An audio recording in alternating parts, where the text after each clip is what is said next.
शांति। Good morning मीठे बाबा। आज 6 April 2026 साकार मुरली। बाबा कहते मीठे बच्चे बाबा पाखरे जो सब सामग्री अच्छी तार संपूर्ण ज्ञान तुमको मिल जाए, तेणु तुमे माने से गुड़ी को निजे धारण कर और अन्य मानंकु कराओ। आजिर प्रश्न, त्रिकालदर्शी बाबा ड्रामार आदि मध्य अंत को जानिथिले मध्य कालीर कथा आज शुणाऊ नाहंती काहेकि?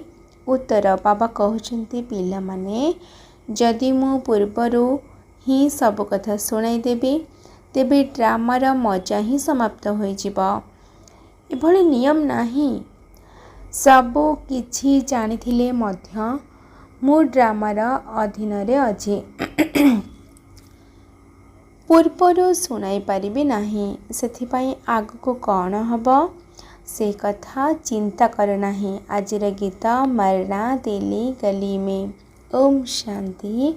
धारणा पाई मुख्य सार। 1 नंबर, देवता हेबा पाई खाद्यपेयर बहुत शुद्धता रखिबाको पड़िबो। खाद्यपेय बहुत संयम आचरण करिबाको पड़िबो। जोग बल द्वारा भोजन को दृष्टि देई पवित्र करी स्वीकार करिबाको हेबो। 2 नंबर, परम पिता परमात्मा आमे संतान अथवा छात्र अटु, जी आमको एबे निज घर को नहीं जिबे। एही निशारे रही परम सुख परम आनंदर अनुभव करिबाको हेबो। आजिर वरदान, सेवार लगन द्वारा लौकिक अलौकिक प्रवृत्ति रे परिवर्तन करुथिबा निरंतर सेवाधारी भव। सेवाधारीर कर्तव्य हेला निरंतर सेवारे व्यस्त रहिबा। चाहे मानसिक सेवा हेउ चाहे बाणीर बा कर्मर सेवा हेउ, सेवाधारी केबे भी सेवा को निज ठारू अलगा मने करंती नाही।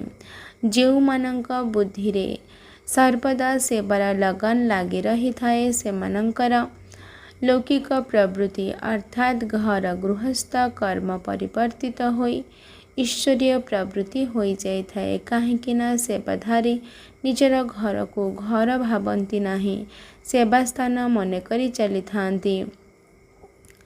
तेबे सेवाधारीर मुख्य गुण हेला त्याग। त्याग मनोभाव संपन्न व्यक्ति घर गृहस्थरे मध्य तपस्वी मूरत होई रही थांती, जहा द्वारा स्वतः ही सेवा होई थाए। आजिर स्लोगान, जदि निजर संस्कार को दिव्य करने को चाहुछ तेबे मन बुद्धि को बाबा को समर्पण कर दियो। आजिर अव्यक्त इशारा, महान हेबा पाई मधुरता एवं नम्रतार गुण को धारण कर। कौनसी भी आत्मा को जदि टिकिए भी मीठा दृष्टि देदेब बा मीठा कथा पदे कहीदेब तेबे ताको सदाकाल पाई भरपूर करदेब। कारण यही अल्प समयर मधुर दृष्टि मधुर बाणी सही आत्मार सृष्टि को बदलाई देब। तुमर से ही 2 पद मीठा कथा ताको सदा काल पाई परिवर्तन करी देवर निमित्त होई जिवो। अच्छा, आजिर याद प्यार मीठा मीठा शिकिला धे संतान मानक प्रति माता पिता बाप दादांकर मधुर स्नेह संपन्न शुभेच्छा एवं सुप्रभात। आत्मिक पितांकर आत्मिक संतान मानंको नमस्ते। आत्मिक संतानंकर आत्मिक माता पिता बाप दादांको याद प्यार नमस्ते नमस्ते नमस्ते। शुक्रिया बाबा, शुक्रिया। अच्छा, ओम शांति।